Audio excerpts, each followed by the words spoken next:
സംഘപരിവാറിനുമിടയിൽ ഒരു പ്രധാന കണ്ണിയായ ശശി തരൂരിന് പരിവാർ സംഘടനയായ HRDS ഇന്ത്യയുടെ പ്രഥമ സവർക്കർ പുരസ്കാരം. ബുധനാഴ്ച ഡൽഹിയിൽ പ്രതിരോധ മന്ത്രി രാജ്നാഥ് സിംഗ് തരൂരിന് സവർക്കർ പുരസ്കാരം സമർപ്പിക്കുമെന്നാണ് വിവരം. സവർക്കറുടെ പേരിലുള്ള പ്രഥമ പുരസ്കാരം തരൂരിന് പുറമെ മറ്റ് 6 പേർക്ക് കൂടിയുണ്ട്.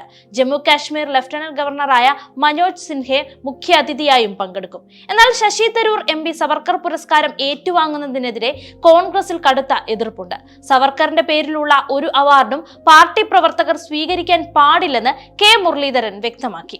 സവർക്കർ ബ്രിട്ടീഷുകാർക്ക് മാപ്പ് എഴുതി കൊടുത്ത ആളാണെന്നും അങ്ങനെയുള്ള വ്യക്തിയുടെ പേരിലുള്ള അവാർഡ് ഒരു കോൺഗ്രസുകാരനും വാങ്ങാൻ പാടില്ലെന്നും K മുരളീധരൻ പറഞ്ഞു. അത്തരത്തിൽ ഒരു അവാർഡ് വാങ്ങിയാൽ അത് പാർട്ടിക്ക് അപമാനമുണ്ടാക്കും. ശശി തരൂർ അത് ചെയ്യുമെന്ന് ഞാൻ കരുതുന്നില്ല എന്നും V മുരളീധരൻ കൂട്ടിച്ചേർത്തു. എതിർപ്പ് ശക്തമായതോടെ അവാർഡ് സ്വീകരിക്കുന്നതിൽ നിന്ന് പിന്മാറിയെന്ന് MVയുടെ ഓഫീസ് അറിയിച്ചിട്ടുണ്ട് എന്നാണ് വിവരം.